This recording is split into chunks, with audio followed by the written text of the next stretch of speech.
ये गाजी ये तेरे पुरस्रार बंदे जिन्हें तूने बख्शा है ज़ौक़े खुदाई।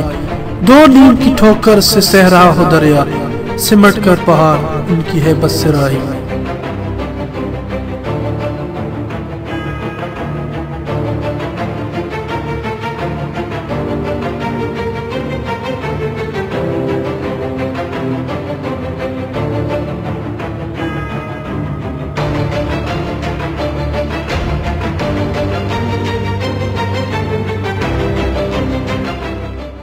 दोस्तों, ये 5 और 6 जुलाई की दरमियानी यख बख्शता रात थी जब सितारे भी बादलों की तरह चादर तान कर छुप गए थे। भारतीय फौज अपनी तमाम तर कोशिशों के बावजूद पिछले 2 हफ्तों से 1 इंच भी पेशकदमी न कर सकी। टाइगर हिल्स पर कब्जे का ख्वाब शर्मिंदा ताबीर होता दिखाई दिया, क्योंकि भारतीय फौज के सामने पाकिस्तानी शेर सीसा पलाई हुई दीवार बनकर खड़े थे। दुश्मन कारगिल, दरास और मशक वादी में मुजाहिदीन कश्मीर की पोजीशनों को काटने के लिए बेहिसाब गोलाबारी कर रहा था। दोस्तों, लाइन ऑफ कंट्रोल पर मौजूद हमारे सिपाही भी गोलाबारी की जद में आ रहे थे। दुश्मन की इस कार्रवाई का जवाब देने के लिए जब नादरन लाइट इन्फेंट्री के जवान और अफसरों को हुक्म मिला तो हवलदार लालक जान भी दिलो जान से इस फरीजे की अदायगी में शामिल हो गए। उन्होंने दुश्मन को बेताशा जानी नुकसान पहुंचाया। वो अपने सेक्शन और प्लाटून के रूहदा थे। दर्जनों गोले उनके दाएं बाएं गिरे, लेकिन वो उनकी जरा परवाह न करते हुए आगे ही आगे बढ़ते जा रहे थे। उनके साथी जख्मी होने के बाद पीछे भेज दिए जाते, लेकिन वो हमेशा ये कहा करते कि जख्मी होकर पीछे जाने से बेहतर है दुश्मन से उन जख्मों का हिसाब लिया जाए और दुश्मन को भी उस किस्म के जख्म लगाए जाए। हालांकि वो सचमुच दुश्मन को जख्म लगा रहे थे।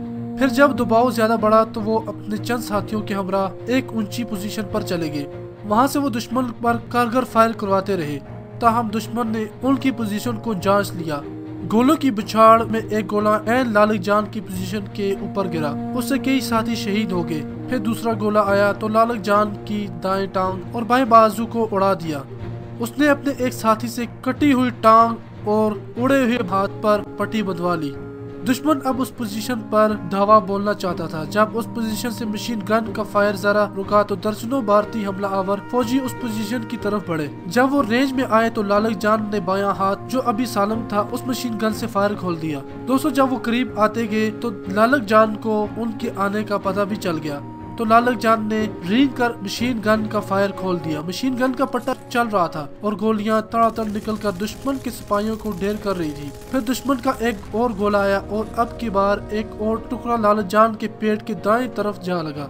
उसने बाएं हाथ से पेट के अंदर से निकलती हुई अंतड़ियों को पेट में वापस डाला और उस पर कसकर पट्टी बांध दी। दोस्तों, अब सूरत हाल ये थी कि उसकी एक टांग और एक बाजू कट चुका था और पेट का दायां हिस्सा शदीद जख्मी हो चुका था, लेकिन उसने मशीन गन का बैरल को बाएं पांव के अंगूठे और उंगली के दरमियान थामा।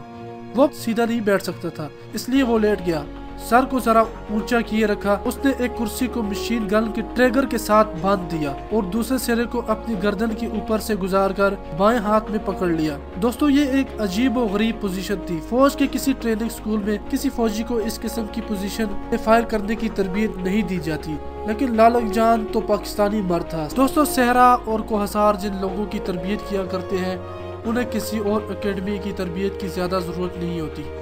दोस्तों, जरा गौर कीजिए कि आपके आसपास के साथी शहीद हुए पड़े हों या जख्मों से चूर गिरा रहे हों, एक बाजू और एक टांग कटकर जिस्म से अलग हो चुकी हो, चारों तरफ खून ही खून बिखरा हो, पेट भी फट चुका हो, आखिरी हिचकिची किसी भी वक्त मुतवक्की हो। ये मंजर एक ऐसा खौफनाक मंजर है। इन हालात में बहादुर से बहादुर और न डर से न डर सिपाही भी हिम्मत हार देता है। दुश्मन चारों तरफ से पेशकदमी कर रहा हो, उनका मुकाबला करने के लिए इंतहाई जख्मी हालत में आप अकेले हो।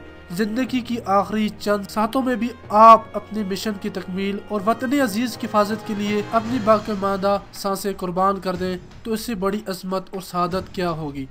दोस्तों, लालक जान ने आधे लेटे हुए और आधे बैठे हुए अंदाज में मशीन गन के ट्रिगर को बांध कर बिलेट चढ़ा दी और दुश्मन का इंतजार करने लगा। दुश्मन ने खामोशी का मतलब लिया कि अब उस पोजीशन पर कोई भी पाकिस्तानी नहीं है और सब के सब शहीद हो चुके हैं। लेकिन जो ही दुश्मन सिपाही रस्सी के नजदीक आए, लालक जान ने रस्सी खींच दी। मशीन गन का पट्टा चलने लगा। गोलियों की तड़ातड़ आवाजें और दुश्मन की चीखें आपस में घुल मिल गई और दुश्मन का पाकिस्तानी पोस्ट पर कब्जे का ख्वाब तंकों की तरह बिखर गया। लेकिन अगले ही लम्हे लालक जान भी अपने रब हकीकी से जा मिला। दोस्तों वो शहीद भी हो, लेकिन उसकी लाजवाब पोजीशन की वजह से उसकी मशीन गन चलती रही।